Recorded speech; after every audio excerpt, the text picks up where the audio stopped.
Hi, welcome to Retire with Style.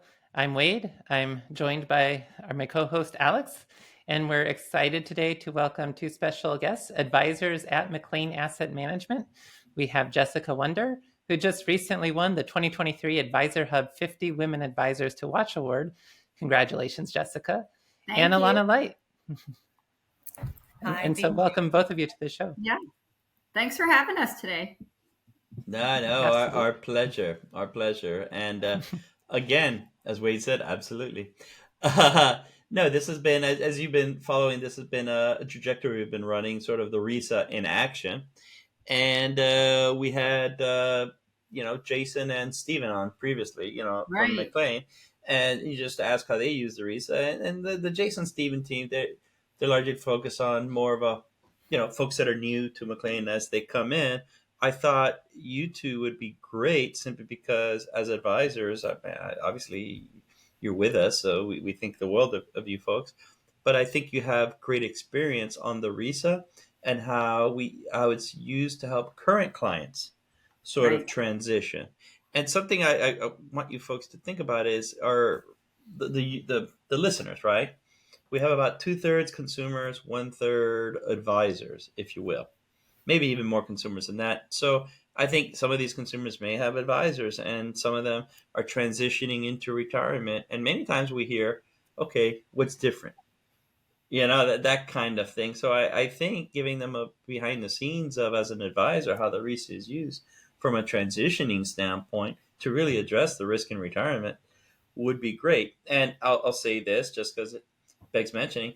This is something that obviously where Wade and myself are part of McLean Asset Management, and Alana and Jess are lead advisors within McLean Asset Management. But I think everyone who listens to the podcast has picked up on our style. We're very just open book about everything, the positives and the minuses. So as we talk about this, please feel free to share the greatest hits and some misses. That's totally fine with regards to the RISA.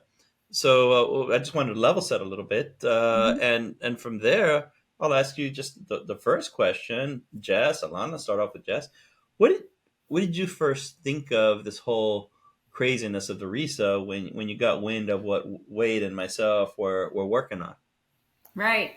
Alana, I'll go first and then pass it to you after. But uh, as everybody here knows, we've been part of the RISA since the beginning. So really has, watched your baby grow, for lack of better terms. But and it's been really a special project and just a special time. And we're obviously honored to be part of it.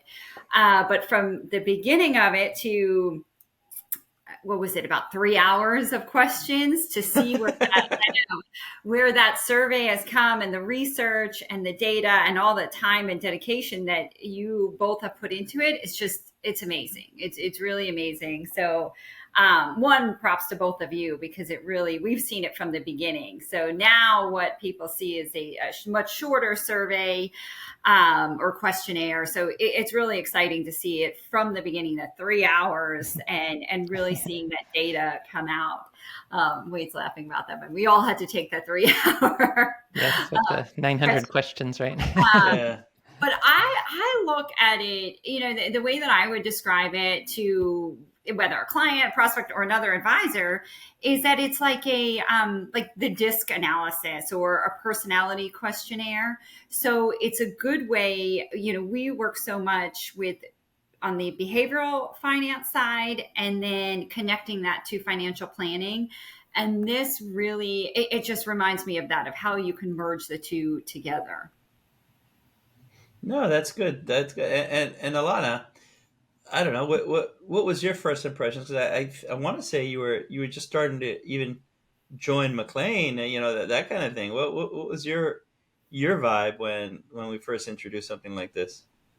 Yeah, it was really neat to see because very rarely do you see a lot of advisory firms creating as much content as we do at McLean on the academic side. And then to be part of something like this, and originally then it was the Rio map, at least when I right. Oh yeah, started. yeah, yeah, yeah, yeah. I Yeah, remember that. yeah. I forgot about that.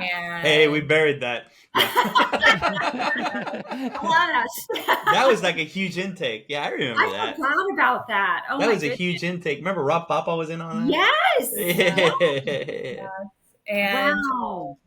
and it was really neat. And at that time, Alex was riding around the office on a hoverboard, and there's a lot happening at that time, and it was It's a great time to Hey, join. Alana, was I taller than you on the Maybe taller hoverboard? than me. I don't think so, but I don't know. Ah. Have to see. All right. Ah. How was I on the hoverboard? Was I like a demon on the hoverboard, or was I? You were very clearly learning. Jess, that's a no. Confident, very And confident. you were also Well, trying to that- get everybody else to hop on board. Yes, I yes. And I almost felt pressure to say yes and try it, although I knew I was gonna, but I didn't. I felt that Yes. it was So- just, So you know what we're Insurance creating here. right now. Wait. You know what we're creating here? We're creating evidence, right, in some future date when Right. when there's some HR debacle at McLean because somebody gets hurt in the office, and then they're gonna point to this episode, and Alana's Right. gonna point to me and say, "There he is, Your Honor, there he is." I didn't mean to say I felt pressured. That was a joke. I should take back that. Retract. But no, it was a lot of fun, and it was really neat. It was my first time being part of something like that, where it was really built from the ground up, like a financial advisory firm actually creating its own software, its own content, its own risk analysis. I mean, it's been really incredible to see, and we've used it now with so many clients. And just like what Jess said, I mean, I think everybody's happy to see it, shortened over the years. A common response from the beginning is that, they try to just answer it as best as they can without overthinking, and that's hard to do. Right. I mean, it's been really cool to see, and it's a great tool, and we use it all the time. So Let me ask you something, because Jess was bringing up the behavioral stuff, and we've done a couple of these episodes where we talk to advisors already outside of McLean, everywhere, because it's a big ocean here, and there's plenty of space for everyone to swim in and the like, right?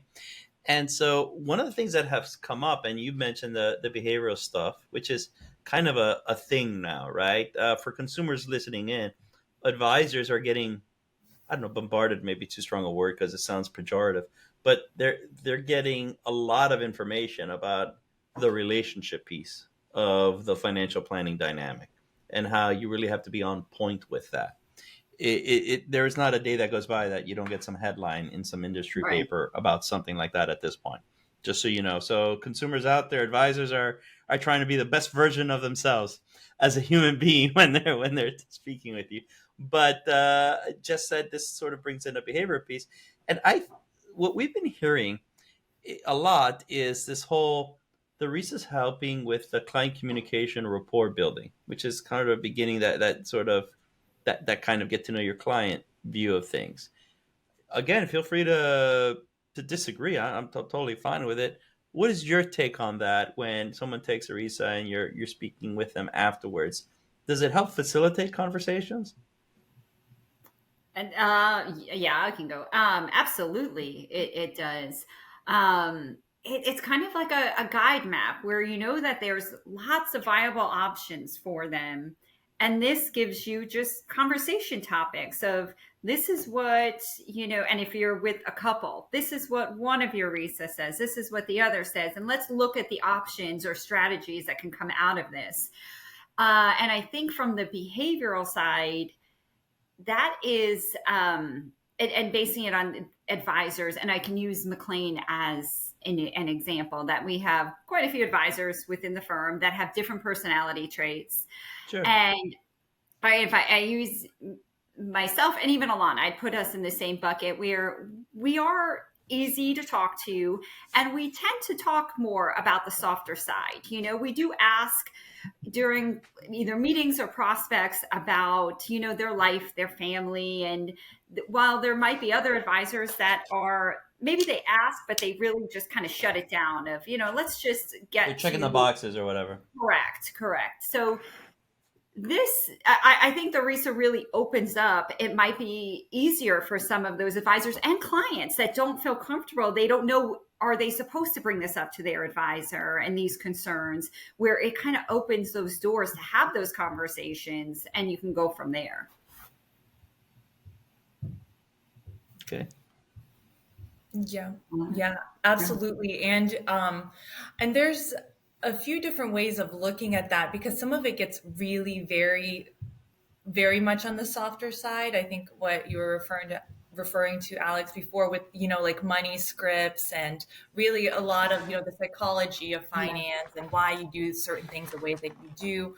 And, sometimes it is definitely, it's, not good or bad. It's kind of harder to go down that road. But then even if you just look at, the secondary factors in the RISA and things that, like we have plenty of clients that spend conservatively, that have really high success rates, that have millions of dollars, but still, they're concerned about longevity, and it keeps them up at night, little things like that we would never have thought of based on how they live their lives, how much they have, like little things like that you don't necessarily need to have these really hardcore behavioral conversations. If you can just see it right there and you're like, oh, wow, I wonder why this is such a big concern. That's shocking. And it happens all the time.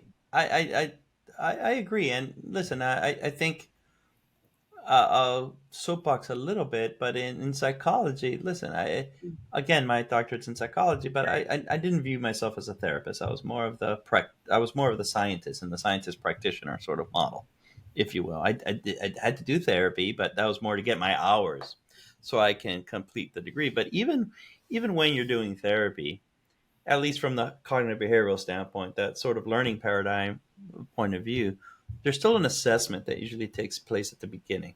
And that assessment is used to facilitate sort of interventions. What's the angle to go about doing something? It begins to fast track, if you will, the dynamic that you would have with a client, And so I think it does. I think the RISA does something very similar here. Now, there is a little bit of an angle for you folks in that, because you focus also on existing clients. You have a nice existing relationship, group of clients, and those people. You know those. It's not like you're having a discovery meeting before you send them the RISA. You've already spoken with them. You've had a relationship with them for, let's just say, 5 years, to pick a number, right? And so when you give them the RISA and you see it back, does it reinforce things that you were probably seeing that maybe you didn't like know how to explicitly address, or were you doing it? Were you know what I mean? Like you see, let's say you give it to an existing client and you're like, oh, I see, this makes more sense now. This, upon seeing the RISA, what kind of reactions have you had for a client that you thought you knew well? Did it reinforce? Did it open up a new avenue? Did it kind of do its magic? I don't know. I'm just trying to think of options.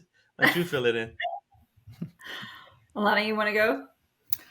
Sure. Yeah, I would say with existing clients, they usually score as expected because, just from the discovery, from choosing their asset allocation, building their plan, everything, it's not a huge surprise. And they're usually open about, hey, what they like, what they don't like, annuities, sometimes they bring up reverse mortgages. So we do tend to know with existing clients, and they usually score as expected. So, we can rule out certain tools right off the bat. And focus in on other ones. But it's neat. It's still a neat exercise to have both couples, like if it's a married couple, to have both couples take it, because sometimes they'll score a little bit differently. And that's interesting to see, because sometimes, we'll have meetings and husband and wife, but for whatever reason, a lot of the time it's the husband that shows up to the meetings and we don't get to see the spouse as much. We still do, we try to, but occasionally, we don't. So it's nice to have both spouses giving us, 110%, like, this is how I see things. And that's really nice. Oh, that's nice. Yeah, I would echo that. I haven't seen one with existing clients that has been different than what we would expect it to come out as, and them as well. They've taken it and said, "This is kind of what I thought, it would Yeah. be." But I think that is interesting how Alana talked about the spouse, because there is one example of, a client. I've been at McLean now for 11 years, I think. It So, feels like forever. No. but so I know this client for 11 years, and it interesting that the spouse, the wife, had a very different feel than what the husband had on the RISA, or the expectations of what he thought this is what it's going to come out as, and it did.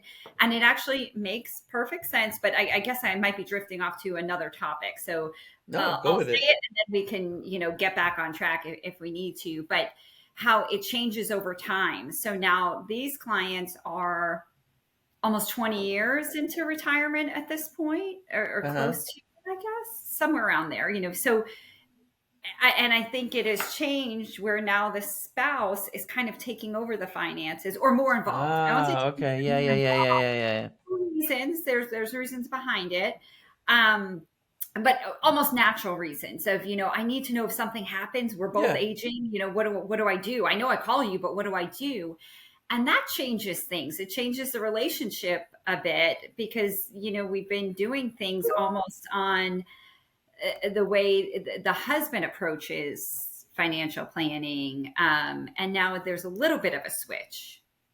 And so by them both engaging in the RISA, there's an opportunity for correct, a more explicit transition, maybe too strong a word, but more explicit participation of the other spouse in the process. Correct. Yes. Right. And just more engagement also, it's not forced engagement, where I think it may have felt forced for her in the beginning of, I know I need to know this, so let me just sit here. It sounds like a Jeopardy kind of thing. Oh my God, I'm going to get dinged on what I don't know and what I do know. A retirement literacy appointment, which is who wants that, right? You may want to get a root canal as opposed to that. Something before we move on, there's another question. Is what about this is as a firm now? I remember when we were releasing this, there was a question of, do I give this to existing clients? And the thinking was, man, I don't know if I want to give the RISA to the existing client, because what happens if they are different? Yes. Oh my God, have I been doing something wrong? That kind of thinking. And I remember before, I remember when I joined McLean, I mean, we were somewhat of an active firm, and we switched to passive. Why? Because the research shows that this is the better approach, and science moves forward, and if it is what it is, kind of thing. And so I remember thinking, we're having those conversations, and, I get it. I'm not in boots on the ground. I don't have boots on the ground. So it's easy for me to say this, but I think my response was, well, this research is new. The research indicates this. We didn't have this tool years ago. We have it now. And we can be more attuned to clients' needs by using this. And if it has to change, it has to change. And it is what it is. I remember thinking of it like that. Was that a dumb approach in my view? Or I don't know. How did you find that? How did you come to kind of reconcile those thoughts? Mm-hmm. You want me to go, Alana? Or you want to? Alana, fire away. Yeah. Sure. Yeah. I think we were making a lot of changes as a firm too, because we were going from being fee only to fee based at that time as well. So then the question came in, hey, well, if they do want to implement an annuity, how do we go about that? Like, we did have, relationships with trusted contacts on the insurance side and all of that. But then it's like, hey, if we're really presenting this to a client, and if this is the solution, how confident are we that we can help them implement this well? And so there was a lot to think about, I think, with that too. But I mean, it's gone really well now. We do have a handful of clients that have implemented annuities, and so even though before we were doing something different, there wasn't a why was I on this strategy for the last 5 years or whatever, something like that. I don't know. No, we didn't get any pushback on it at all. But it was a fear. You bring that up, is right. You human It beings. certainly was a fear of, we've been doing something a certain way for so many years, and now we're going to change it up. And just like you said, what if we've been all this time doing the wrong thing for John, and he wanted whatever 5 different annuities or guaranteed income. Yeah. We didn't have that approach for him, but yeah, it was a fear, but we haven't had any sort of pushback, or I don't know if pushback is the right word, but it's gone well with clients. It's gone well, and maybe it's because most of them have come. The results are what we've expected. Well, it drives them. It's been, and it opens up conversations. So, and people like to talk. So that's, I think it goes back to, I think implicitly good advisors kind of get to the meat of the sandwich. I think the RISA just maybe helps you do that very systematically. Or clients that wanted another solution and that were driven to another solution were prospects that never became clients because it just didn't feel right with the solution you were presenting. Right. Wade, what do you think? Yeah, go ahead, Wade. Yeah, Sorry. I mean, a related question to that, with the RISA being new, you don't always get to use it at the optimal time. And you mentioned the example 20 years into retirement already, which may come up in reality when it's a new client or a new prospect. But have you had an opportunity to, as you present the RISA to clients, getting a sense of when's the best time to use it? Is it when they're actually at the stage of retiring? Is it 5 to 10 years before retiring? Is it, when are you tending to find it most useful to engage in a conversation about the RISA?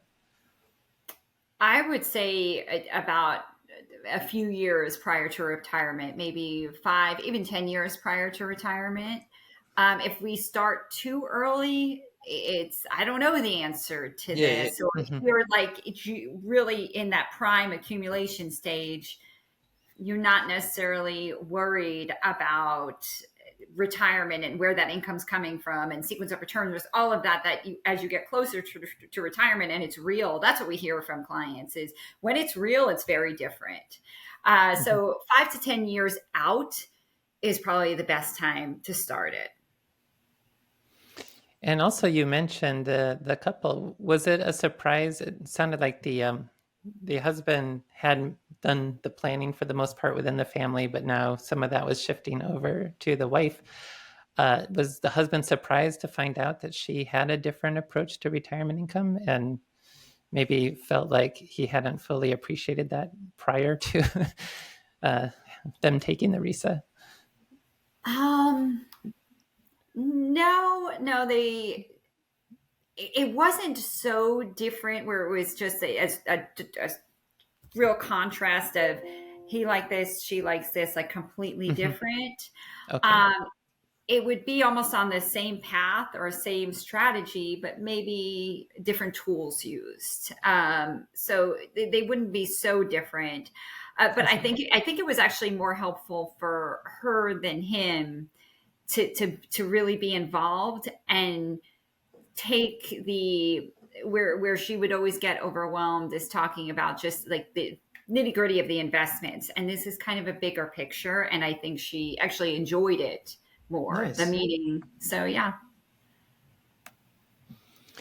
Do you have some other interesting examples about cases where you used the RISA and the kind of the results that came out of that? And it was bad.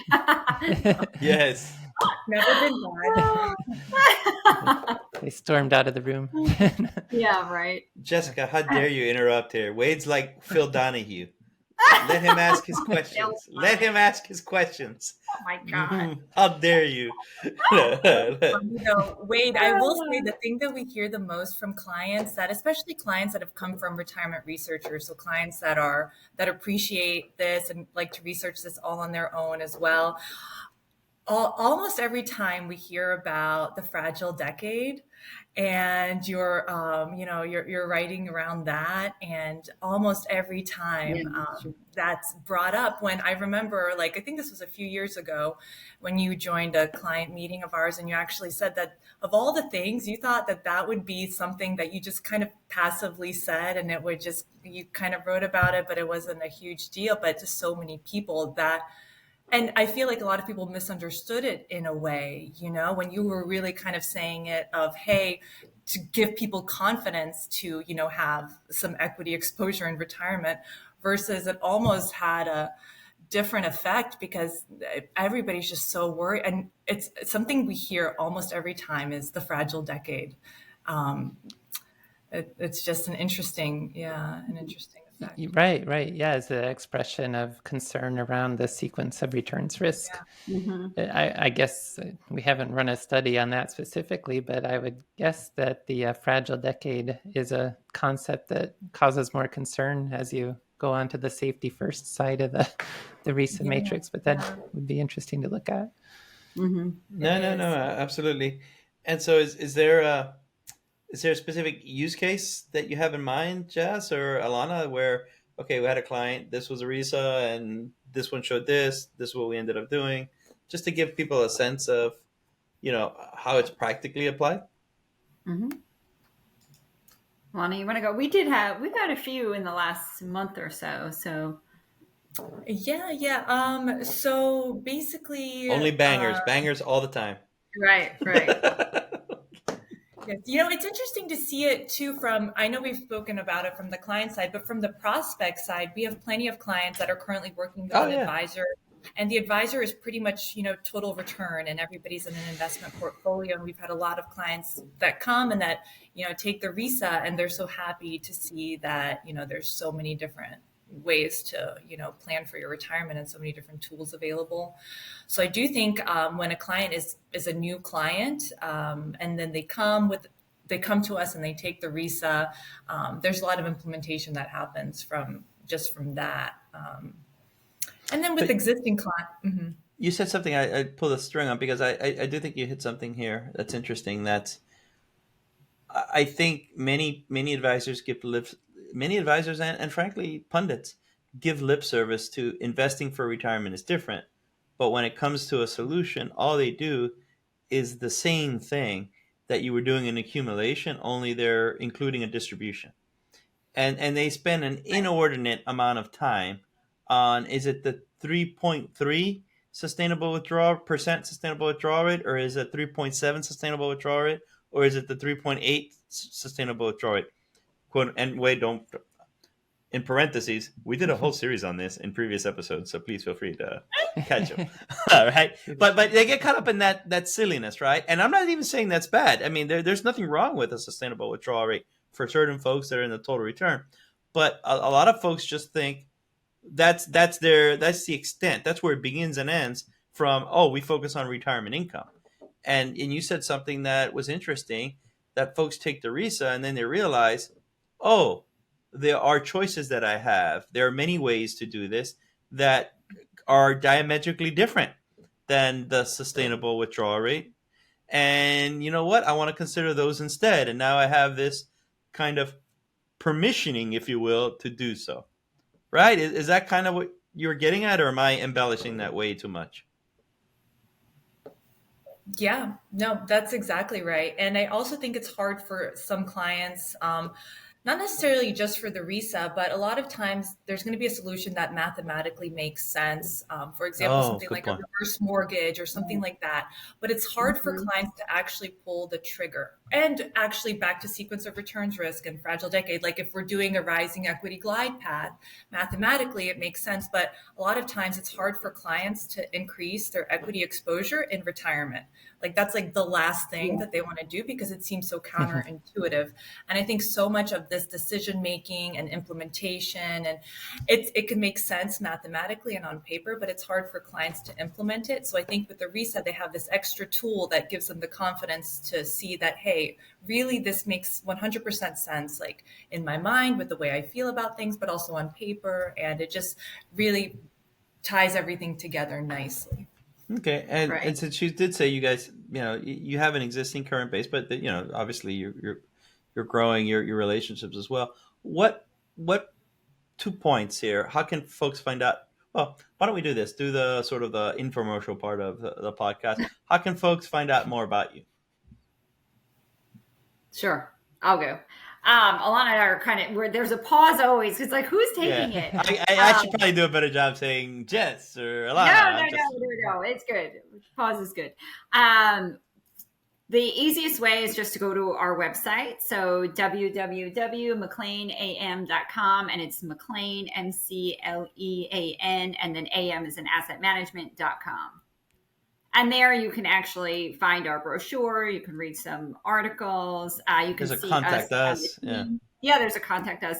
There's plenty on there. Yeah. And so where do you use the RISA when you're dealing with prospect? Is this kind of a tip of the spear process? And then it leads to a contextualized planning experience, or no, not really?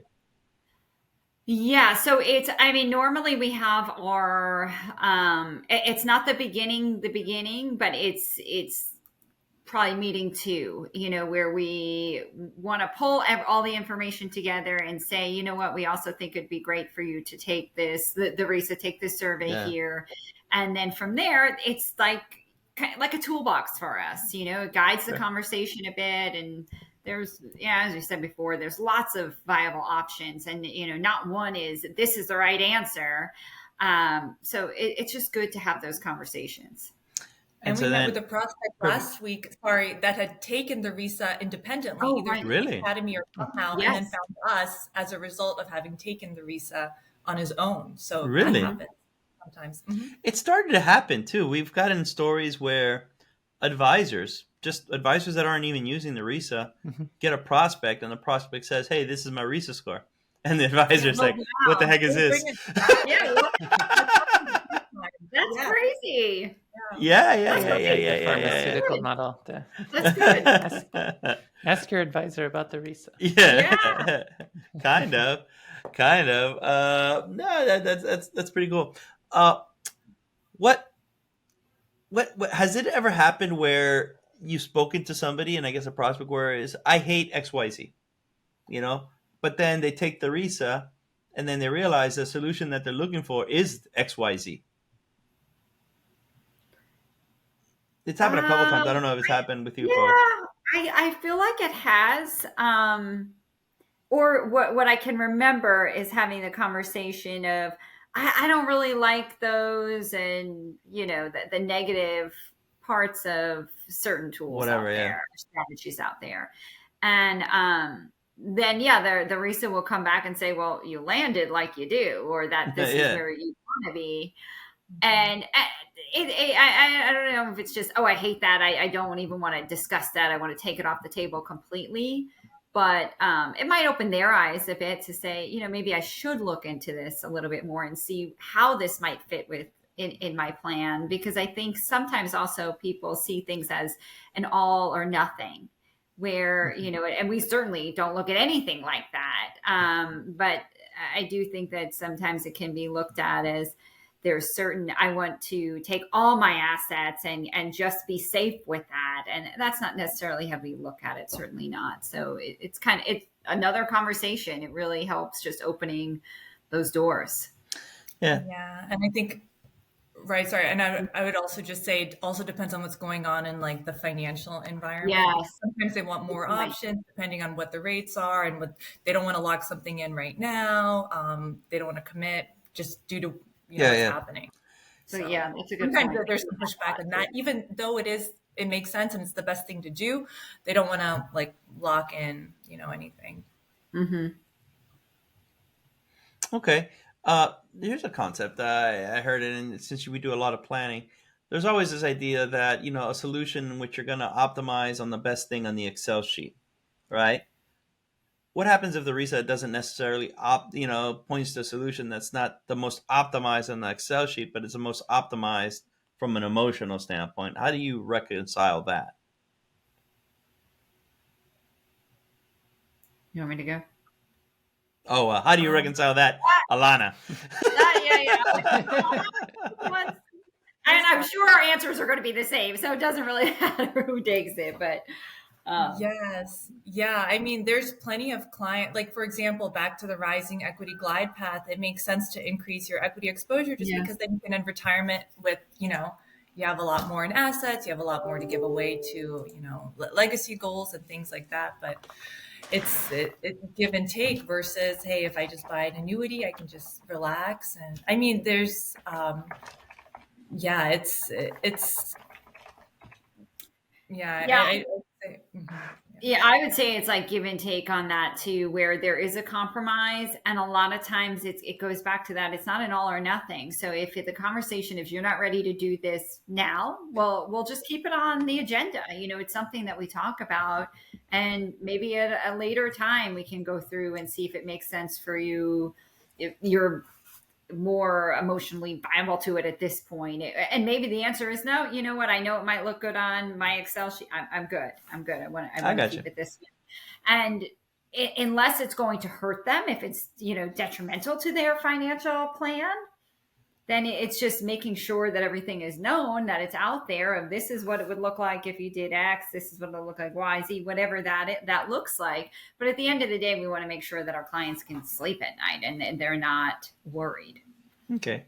And then we do always try to stick to viable options with the different strategies. So part of it is just preferences. So people have the flexibility.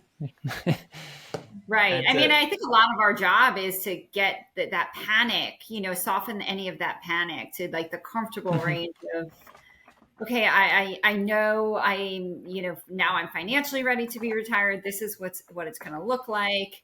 Because there's the emotional side of being retired. That's hard, I assume, and we hear it from clients that it can be difficult. So, ideally we want to take some of that panic off of them.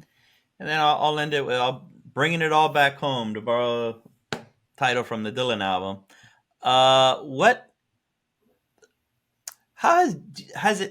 has RISA sort of affected your thinking around retirement income planning? And I'll start with Jess, and Alana can take it home. I think it's opened up other avenues. I mean, Alana touched on this before that, as a firm, we haven't spoken about. So it's opened that up. I think the other side, it hasn't changed so much my approach to financial planning, generally speaking, because we try our best to get to know our clients. Yeah, we've always been holistic in that sense as a firm. But. Right. So it hasn't changed so much of that, but it definitely has changed the way we talk about those topics and engagement with both clients. If it is a relationship, if it's, two partners, spouses, whatever it is, it changes that dynamic. Mm-hmm. Exactly. Yeah. And just kind of with what we said in the beginning, it's a way for us to have deep conversations without necessarily having to have like really deep conversations. So they take it and we see it, and it just really makes it easy, especially, we've had clients that retired during COVID, and with all the volatility and everything, if we can know exactly what they want, before the volatility starts, then it just makes it a really nice relationship for them, for us. It's a lot less stressful. And then of course, we want to do what's in their best interest to begin with, but it really makes it really nice for everyone, to have these perfect strategies put in place. It makes our job a lot easier in terms of, damage control or fighting resistance or anything like that. So yeah, that's right. So You just people a strategy that they're comfortable sticking with throughout retirement. Thank you so much for the insights today. So we do have the RISA Masterclass coming up August 28th and 29th for any advisors interested.